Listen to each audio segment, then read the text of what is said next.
All right, Congressman Thompson, thank you for joining us.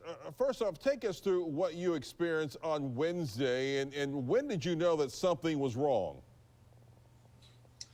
Well, on Wednesday, I was observing the collection of the election returns from the various states being presented by a joint session of the House of Representatives and the Senate.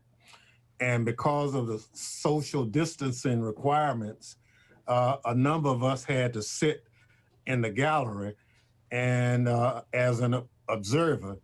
The vice president was the person presiding over that session. And in the midst of that presentation, the vice president was whisked away from the podium by security professionals and other people, the speaker, the majority leader, and others were likewise moved to other areas. Well, at that point, security started closing all the doors. And to be honest with you, I got a call from my wife asking me what was going on. I said, well, I'm not quite sure because no one has told us. She said, well, they've broken into the Capitol.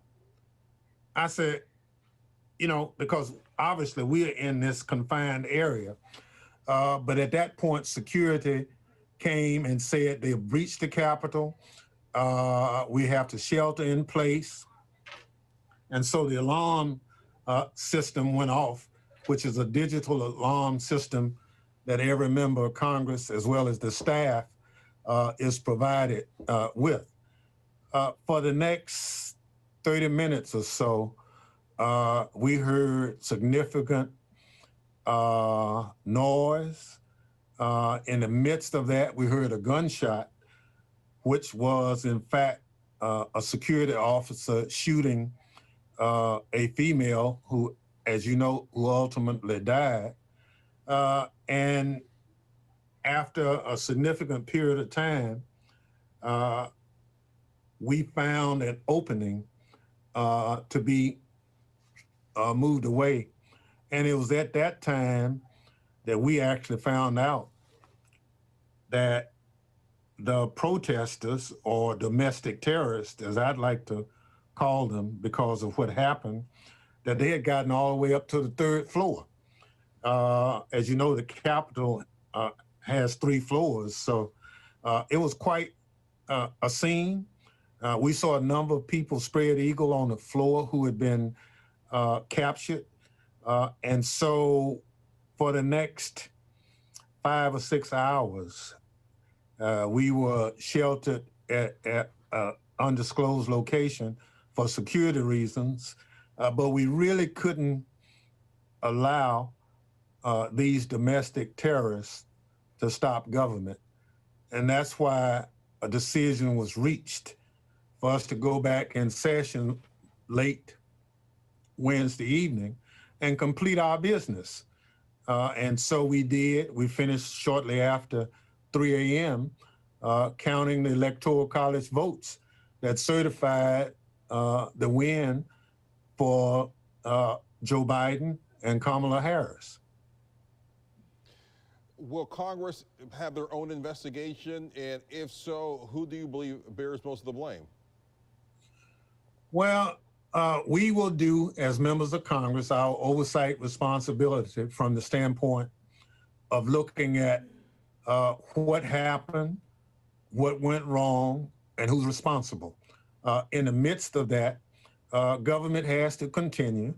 From Bennie Thompson's personal standpoint, Donald Trump has to take absolute credit for what occurred.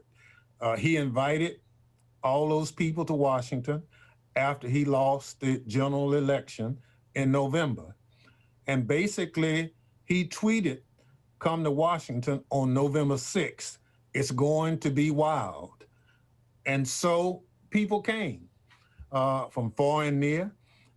They brought Donald Trump paraphernalia, but they also brought the Confederate battle flag.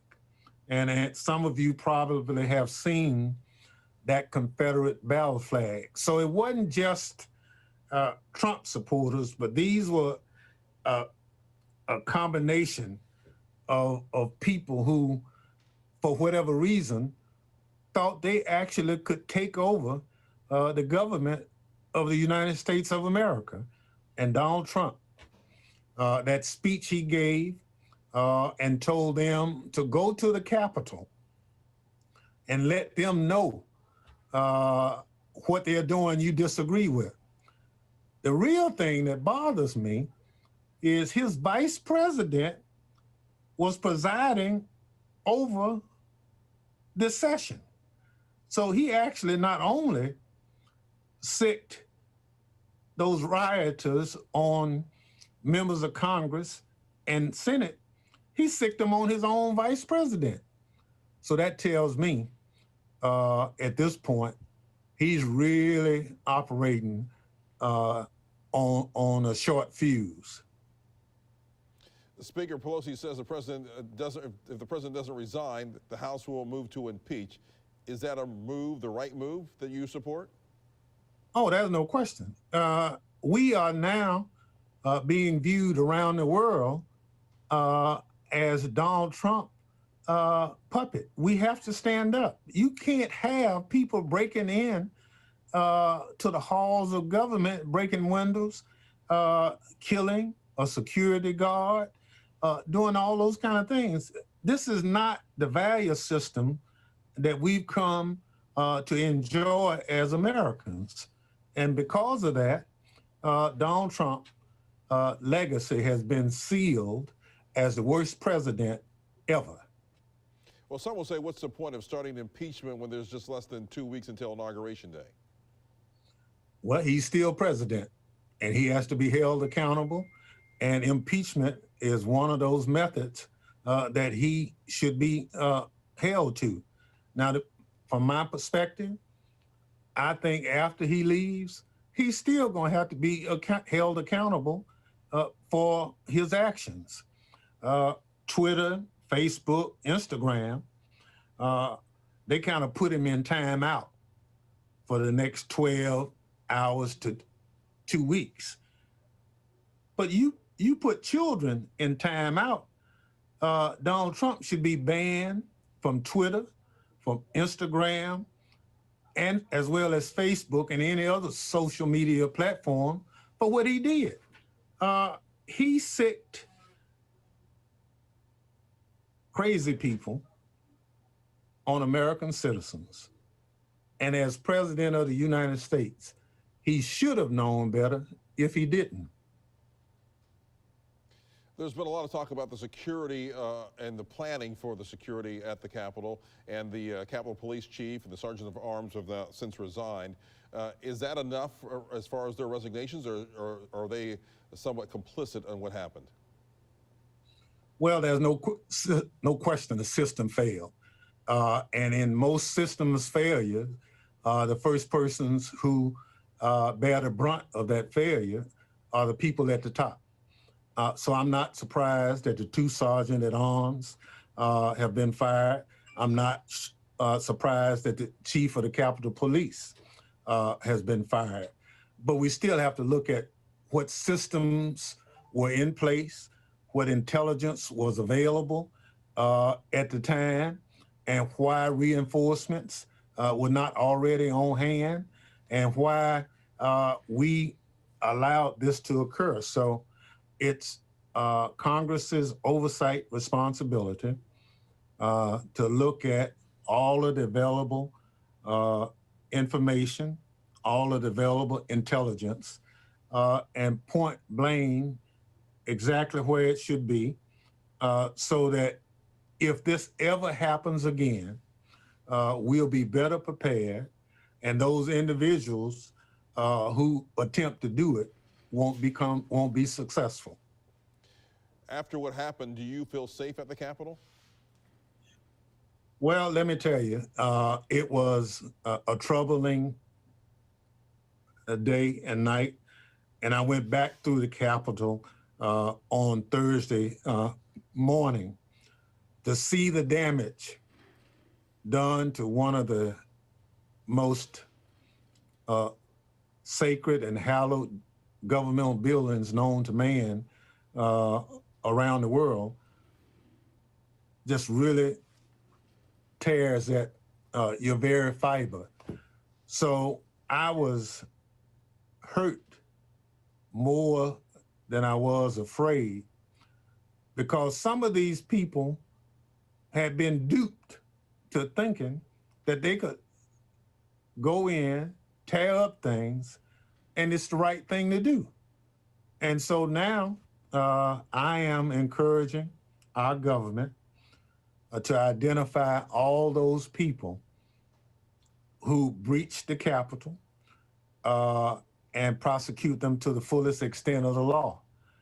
I can tell you right now, all those people who took selfies and sent them on social media back to their friends, a lot of them have been identified because of it. It was not something that you do for a lark. They broke the law, and so they have to suffer the consequences. So from the standpoint of my personal feelings, I'm not afraid. I trust the security program. I trust the protocols that are in place. It's just that we have a president who, by all stretches of the imagination, obviously is a sick man. Because why would you sick people on your government that you have for the last 4 years been head of? That is just not normal. And so these next few days, I'm concerned because I don't know what he might do. If impeachment is one way of slowing him down until Joe Biden is president, then we absolutely have to go forward with it. A Capitol Police officer has also died since, and other 4 other people. Your thoughts on the death of the Capitol Police officer? Well, my sympathies obviously goes out to the family of the slain Capitol policeman who was only doing his job. But the situation bothers me because the president of the United States of America created the climate that got this officer killed. And let me tell you, when I tell you that we are a better country than what I saw on Wednesday, we are. But Donald Trump has changed the trajectory of America like I've never seen.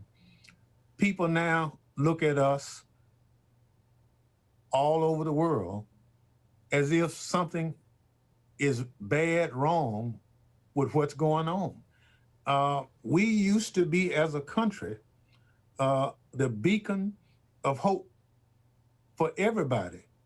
You know, now people think in 4 short years that we've taken leave of our senses.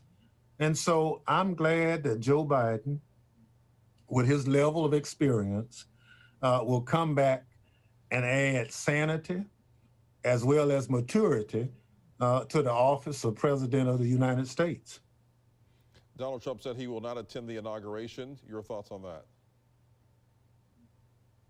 You know, normally I'm not a betting man, but I had already betted one of my hunting buddies that he wasn't going to come. So I've won my bet, but it validates that Donald Trump has been immature as president. He's been petty, and it's been all about him from day one. So wherever he goes during inauguration, from my perspective, it's good riddance.